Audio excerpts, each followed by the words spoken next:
Ndewonu ndị ọma na-ege ntị. So today we are going to talk about Igbo proverbs and their meaning. Ka anyị bido. Ezi aha ka ego.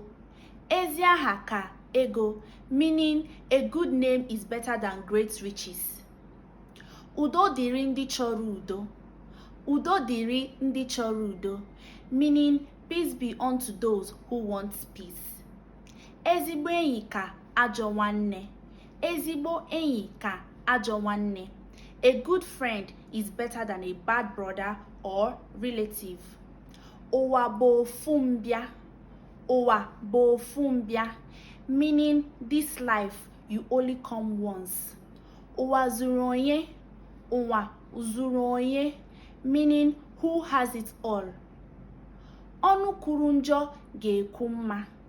Ọnụ kwuru njọ ga-ekwu mma, meaning the mouth that speaks evil will later speak good. Daalụnụ.